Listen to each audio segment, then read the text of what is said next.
What it do, YouTube? Welcome into Miami Dolphins Look Back Draft 2011. Honestly, looking at this draft, I can't exactly say it was a disappointing draft, but one of the biggest issues that the Miami Dolphins have as far as when they draft, they have a hard time of signing back those players for a second time. So you would not believe that there's only one player that is still on the roster from this draft, and that's the first round pick, 15th overall, Mike Pouncey. Now, Mike Pouncey, coming out of Florida State, is an extremely athletic center. Also is versatile enough to play guard. Extremely athletic, and get to the second level, make blocks. Only issue that I have with Mike Pouncey is the fact that he has serious durability issues. Like, over the past 3 seasons, listen to this. 2014, he's played 12 games. 2015, he's played 14 games. And, of course, this past season, 2016, he's only played 5 games. He's had huge hip issues, which is preventing him from staying on the field. And honestly, there's been speculation about his career may be shortened due to the hip injuries.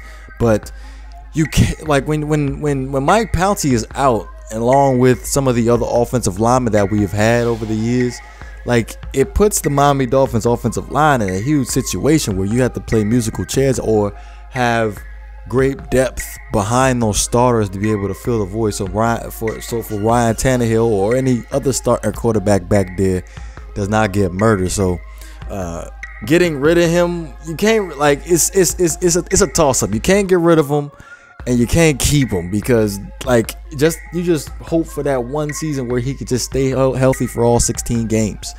But moving on, we have the Miami Dolphins decided to trade up 17 spots. So they traded the third round pick, 79th overall, the 5th round pick, 146 overall, the seventh round pick, 217th overall, to go get Daniel Thomas in the second round. 62nd overall out of Kansas State. Honestly, where do I start with Daniel Thomas? I gotta say, one of the worst Miami Dolphins running backs I have ever seen on TV. Honestly, like, he averaged only 3.6 yards a carry. 3.6 yards a carry. Like, every time I saw him carry the ball, in my honest opinion, that's a little bit high. 3.6 yards. Every time I saw him carry the ball, he's either getting stopped at the line or a pickup of no gain. Honestly, that's what I saw when I saw him carry the ball. But hey, stats don't lie. 3.6 yards. That's what he averaged. As far as him coming out of Kansas State, I thought he was going to be the second coming of Ronnie Brown because he had the size, and he wasn't exactly fast, but he had decent breakaway speed, and was a great bruiser at Kansas State. But we ended up making this draft choice before we ended up picking up Reggie Bush. So Daniel Thomas barely saw the field.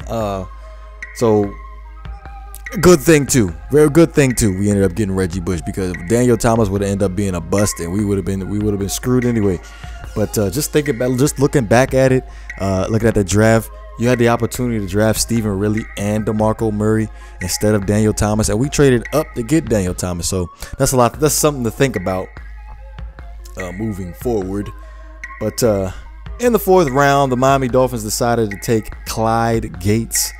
Honestly, I'm thinking this is going to be like a Ted Ginn Jr. type of receiver, because, like, he had a track background, was only 6 feet tall, had great speed, but due to depth issues on the Miami Dolphins, Brian Hartline, Brandon Marshall, Greg Camarillo, Davon Bess, Clyde Gates barely saw the field. He was more of a return specialist.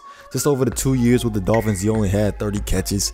Also, struggled for the transition from college to the pros, being able, as far as route running, him not being able to beat the press, because he's not a big guy. He's a really little guy, so having issues beating the press.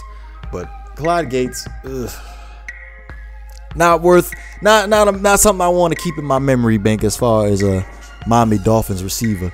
But the Miami Dolphins decided to swap the sixth round pick, 179th overall, and the 7th round, 218th overall, to the Packers for the 174th overall and the 174th 6th round overall and the 7th round pick, 231st overall. And we ended up picking with the 6th round pick, 174th overall, Charles Clay out of Tulsa. Now, we weren't going to see.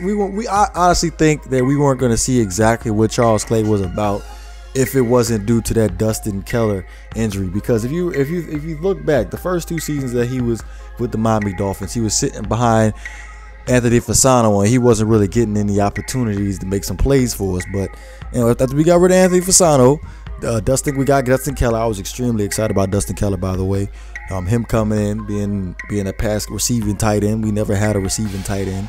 So Dustin Keller ended up tearing his ACL, and Charles Clay ended up showing up for us in the 2013 seasons. Like, what can you say about Charles Clay? Man is extremely versatile. Could line up as a receiver, tight end, fullback. Can even take some carries as a running back. Like, you cannot complain. Like, honestly, I didn't want to let him go. I really don't want to let him go, but the money that he was demanding was a little bit too much for his worth. Like, he's a tweener type player. Like, he was demanding money that just was not worth it. That's why we ended up giving him a tender, and the Bills ended up matching the tender. He ended up walking over to the Bills. But as far as his 2013 season, 69 catches, 759 yards, 6 touchdowns. 2014 season, 58 catches, 605 yards, and 3 TDs. I like Charles Clay as a tight end, but ended up not working out. Now, 7th round, 231st overall, we ended up drafting Frank Curse, defensive tackle. Man, it's not exactly relevant because we ended up waiving him in training camp. So, bounced around quite a few teams, the Panthers and Cowboys. Not exactly that much information about him. You see the picture, he doesn't even have his helmet on. So, he probably didn't even play that much. But, enough about him. 7th round again. We ended up 7th round again, 235th overall. We ended up taking Jimmy Wilson out of Montana. I believe he spent 2 years in prison for murder charges or something like that he did not commit or something like that. I gotta look that up again. But I love Jimmy Wilson. He was versatile enough to play safety and nickel corner. Can sometimes play the outside, but my personal preference, he played well in the nickel corner spot. Also in special teams. I remember he sat back and blocked the punt for us a couple times, but ended up spending 4 seasons with us.